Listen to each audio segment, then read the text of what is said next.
ایک زمانہ تھا، ایک درخت کو لوگ پوجنے لگے، تو وہاں ایک صوفی تھا، عبادت گزار تھا، شب زندہ دار تھا۔ اسے پتا چلا کہ لوگ درخت کو پوج رہے ہیں، تو اس کے دل میں بڑی غیرت جاگی، توحید کی غیرت ہوتی ہے، وہ جاگی اور وہ کھڑا ہوا، اس درخت کو کاٹ دوں گا جس کو لوگ اللہ کا شریک سمجھ رہے ہیں اور پوج رہے ہیں۔ ہاتھ میں کلہاڑا پکڑا اور اس درخت کو کاٹنے کے لیے نکلا۔ راستے کے اندر شیطان کھڑا تھا، اس نے کہا میں تو نہیں جانے دوں گا، اور شیطان نے راستہ روکا، اس نے پٹک کے شیطان کو زمین پہ مارا اور اس کی چھاتی پہ بیٹھ گیا۔ شیطان بہت مکار ہے اور وہ ہر ایک کو ایک طریقے سے نہیں لوٹتا، اس کے بڑے مکر و فریب اور دجل و تلبیسات ہیں۔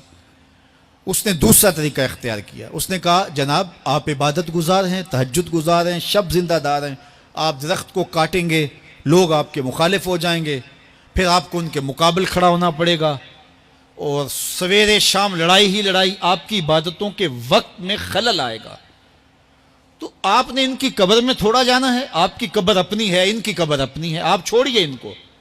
اور ساتھ ہی کہا کہ جب آپ مصلی اٹھایا کریں گے تو نیچے سے 1 درہم مل جایا کرے گا آپ کو، تو آپ اس سے اپنے کھانے پینے کا انتظام کر لیا کریں گے اور آپ فارغ البال بھی ہو جائیں گے۔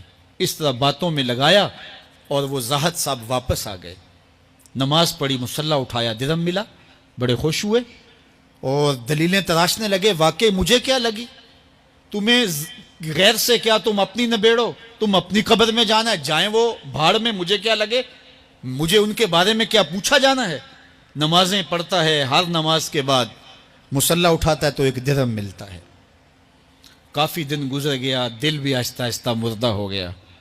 ایک دن مصلی اٹھایا تو کوئی درہم نہیں نکلا، پھر دوبارہ کلہاڑا اٹھایا، اٹھا، رستے میں پھر شیطان کھڑا تھا، کہا کدھر جا رہے ہو، کہا درخت کو کاٹنے جا رہا ہوں۔